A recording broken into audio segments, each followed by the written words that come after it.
Tyndall effect बहुत important topic आपकी book का, और बहुत सारे बच्चों को मुझे लगता है ये ठीक से समझ में नहीं आता है। आज इसको समझेंगे, बिल्कुल डीप में जाकर समझेंगे, बिल्कुल आसान भाषा में। पहली बात, ये टिंडल, इसका नाम जो है वो साइंटिस्ट का नाम था जो कि ब्रिटिश थे। 1860 में इन्होंने कुछ इस टाइप का हमें बताया था कि ये चीज होती है। ये होती क्या, पहले आपके बुक में पूछेगा डेफिनेशन तो वो लिख देना, the scattering of light by particles in a colloid and fine suspension making the path of light beam visible as it passes through is called Tyndall effect। ये आप लिख देना, आपसे यही पूछेगा। अब इसमें दो वर्ड्स आए हैं, एक तो स्कैटरिंग, मतलब स्कैटर समझ में आता है, स्कैटर होना, छिटक जाना।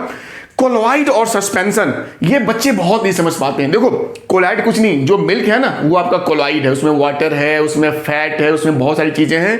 इस टाइप के मिक्सचर को कोलॉइड कहते हैं, मोटा मोटा ऐसा समझ लो। या जो फॉग होता है वो कोलॉइड का एग्जाम्पल है, जो जिसको अगर आप छोड़ दो ग्लास में मिल्क को, तो मिल्क में ऐसा नहीं कि उसके सारे पार्टिकल सेटल हो जाएंगे, वो सेटल नहीं होते, वो ऐसे ही रहेंगे जब तक रखे रहेंगे। बहुत छोटे पार्टिकल्स उसके होते हैं, उसको आप नॉर्मली फिल्टर नहीं कर सकते। जो सस्पेंशन होते हैं, जैसे आप आपने पानी में मिट्टी घोल दिया, वो सस्पेंशन हो गया, जिसमें जैसे मड्डी वाटर है और उसको छोड़ दो थोड़ी देर, घंटा 2 घंटा, वो सेटल हो जाएगा, मिट्टी नीचे बैठ जाएगी। इस टाइप की मिक्सचर को सस्पेंशन बोलते हैं, जिसमें पार्टिकल्स थोड़े कम छोटे होते हैं और उसको हम फिल्टर कर सकते हैं। क्लियर? तो कोलॉइड और सस्पेंशन ये समझ में आ गई।